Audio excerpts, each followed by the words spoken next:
All right, guys, so today we're going to do a little comparison of the Scout versus the Caribou. So these are the two ultralight models. Now, full disclosure, every boat in Alpacka's line is an ultralight boat, but this boat comes in at just shy of 3.5 pounds. This boat is 4 pounds, 12 ounces without the cargo fly, and it's 5 pounds on the nose with a cargo fly. So these boats are super, super light. This weight characteristic includes the measurement of the seat. The Scout does not include the weight of the seat because it actually doesn't come stock. It comes with the toggle on the floor in case you want to do that.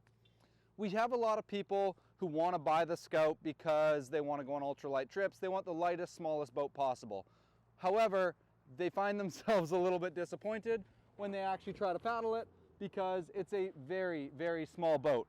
So this is the Scout, very narrow chambers, and it has a great function, which is it will keep you afloat and you can get across lakes and rivers and these types of things. But if you actually want a comfortable, paddleable boat in the lightest boat possible, that's where the Caribou shines. So you'll notice this doesn't have any tie-down points on the bow. That's because it really can't handle weight on the bow very well. You're kind of going to be wearing your backpack in your lap as you're paddling just to get across something.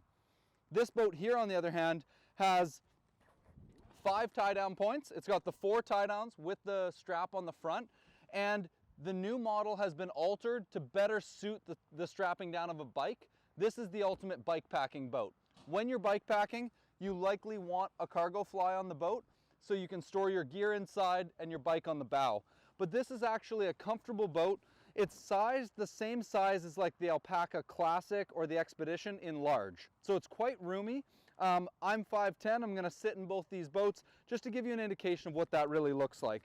So when I jump down here inside the Caribou, I stretch my feet all the way out and I'm not touching the end of the boat. So I've got lots of room if there were to be a bike with its big tires strapped there to paddle my boat here, and it's nice and stable. This boat's gonna give you a lot of stability.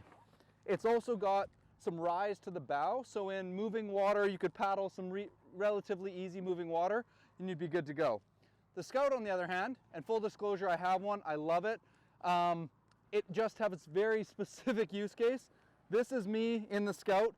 You can tell, very bent kneed. Again, I'm a pretty short guy. So if you're paddling with a pack, you'll often see folks spread their legs, land a pack here, and really make that sort of survival paddling mechanism work. So we see people paddling the Scout using homemade paddles, these types of things, because this really is just a boat to get the job done when you need to get across a river or lake. You shouldn't view this as an enjoyable paddle craft. Otherwise, likely you should be up into the Caribou for another pound of weight. And yeah, and that's the comparison on the Scout versus the Caribou.